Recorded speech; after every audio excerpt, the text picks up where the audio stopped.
Македонија има големи проблеми со искористувањето на европските пари, соопшти Македонскиот центар за европско образование, објавувајќи го 12-тиот извештај од следењето на процесот на Македонија во Европската унија, посветен целосно на инструментот за предпристапна помош.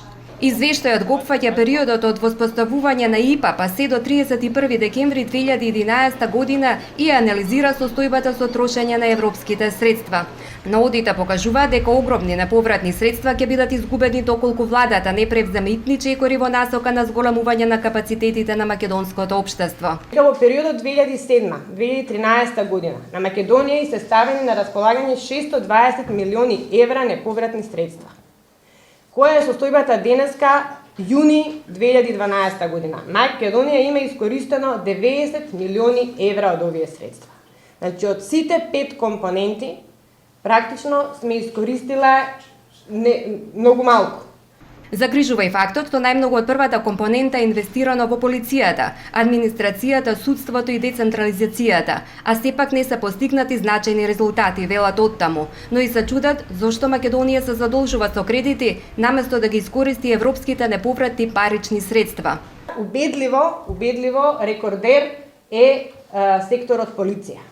За реформа на полицијата во периодот 2007-2011 од ИПА Македонија има 23,35 милиони евра.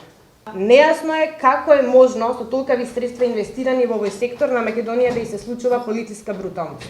Евидентни се и проблемите во петата компонента, во која спаѓа земјоделството. Македонија има на располагање 88 милиони евра за период од 2007 до 2013, но исплатени се 1,5 милиони евра. Прашањето овде што мисли владата?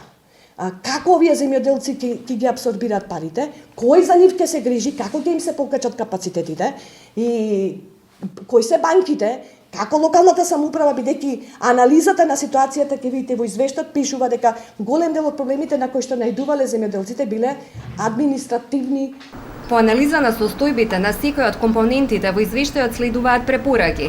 Некои од поважните препораки са владата и собранието да отворат дебата за сегашната посветеност на новата ИПА регулатива, која ќе се применува за периодот од 2014 и 2020 година, бидејќи натаму ќе биде доцна за секаква дебата. Итно да се направи национален развоен план кој ќе ги опфати и приоритетите на Европа во 2020 година.